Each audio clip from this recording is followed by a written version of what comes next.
ರಥದ ಗದ್ದೆಗೆ ಹೋಗುವಂತಹ ದ್ವಾರದ ಬಳಿ ಹೆಚ್ಚಿನ ಸಂಖ್ಯೆಯಲ್ಲಿ ಭಕ್ತರು ನಿಂತುಕೊಂಡು ಹೋಗುವಂತಹ ಬರುವಂತಹ ಭಕ್ತಾಭಿಮಾನಿಗಳಿಗೆ ತೊಂದರೆಯನ್ನು ಬಾರದಾಗಿ ವಿನಂತಿಯನ್ನು ಮಾಡ್ತಾ ಇದ್ದೇವೆ. ನಮ್ಮೊಂದಿಗೆ ಸಹಕಾರ ನೀಡಬೇಕು. ಬರುವಂತಹ ಹೋಗುವಂತಹ ಭಕ್ತಾಭಿಮಾನಿಗಳಿಗೆ ವ್ಯವಸ್ಥೆಯನ್ನು ಕಲ್ಪಿಸಿಕೊಡಬೇಕು ಎಂಬುದಾಗಿ ವಿನಂತಿಯನ್ನು ಮಾಡ್ತಾ ಇದ್ದೇವೆ. ಎರಡು ದ್ವಾರಗಳಲ್ಲಿಯೂ ಕೂಡ ಜನಸಂದಣಿ ಜಾಸ್ತಿ ಇದ್ದು ಬರುವಂತಹ ಹೋಗುವಂತಹ ಭಕ್ತಾದಿಗಳಿಗೆ ತೊಂದರೆ ಅಡಚಣೆಗಳು ಆಗ್ತಾ ಇದೆ.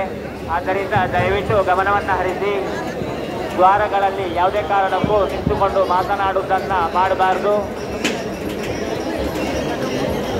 ರಥದ ಗದ್ದೆಯ ಒಳಗೆ ಅಥವಾ ಹೊರಗಡೆಗೆ ಬಂದು ನಾವು ನಮ್ಮೊಂದಿಗೆ ಸಹಕರಿಸಬೇಕು ಎಂಬುದಾಗಿ ವಿನಂತಿಯನ್ನು ಮಾಡ್ತಾ ಇದ್ದೇವೆ.